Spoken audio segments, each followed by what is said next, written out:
out the industrial scale levels of injustice. I said at the time here on TalkTV, why is this not front page news every day? This story is so big. Everyone in the country should be talking about it. 700 postmasters wrongly accused of mass theft, a multinational technology company at the centre.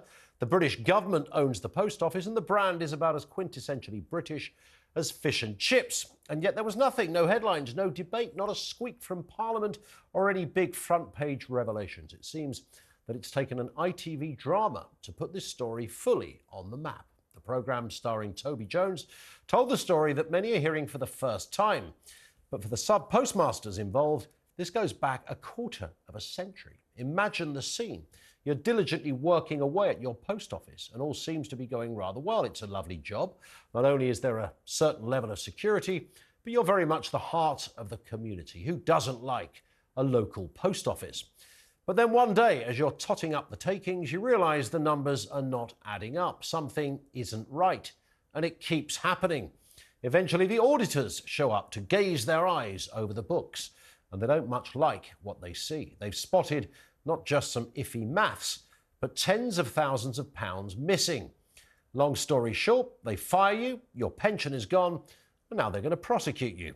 Spoiler alert, you've done nothing wrong, but it didn't stop the post office pursuing over 700 people for the very same offence of cooking the books. Now, at this point, you might have thought that any business who suddenly clocked 700 of its own employees trousering hundreds of thousands of pounds might be a little suspicious that something is actually wrong with their system. Not 70 people, but 700, all apparently and coincidentally committing the same crime over the same period of time, and all of it chiming with the rollout of a new computer system. Did nobody in the post office think that was a little bit odd? Did they really believe that 700 postmasters had all committed identical crimes simultaneously? It seems they didn't care. The prosecutions were pursued and people ended up with criminal records and were even sent to jail. Excuse me. These people were ostracised by their own community, spat on in the street. The families were affected. Many had to move home. As we sit here today, 33 of these people are no longer alive. 4 took their own lives.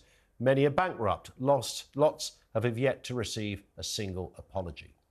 This is one of the greatest miscarriages of justice in UK history. There are 2 people that should be mentioned in dispatches here. One is the current leader of the Liberal Democrats, Ed Davey. Now, he was the minister in charge of postal affairs back then. He claims he was misled, yet Sir Ed was repeatedly warned about accounting problems with the software. It seems the man in charge of our post was himself a first-class fool. He said there was nothing to see here. And then there's Paula Venables. She was the chief executive of the post office while all of this was happening. To not be aware of what was going on her own watch makes her either stupid or unfit to be employed anywhere ever again.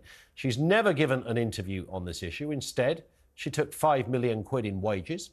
And here's the kicker, was handed a CBE for services to the post office. You really can't make this stuff up. She's also a fully ordained vicar. You might think the good Lord would have had a word by now. Apparently not. This is classic establishment versus working man territory. It took over 20 years, and it's as if the big boys had won. Today, it's a different story. Justice has finally prevailed, but at what cost to 700 lives? So with all of this in mind, who should be held accountable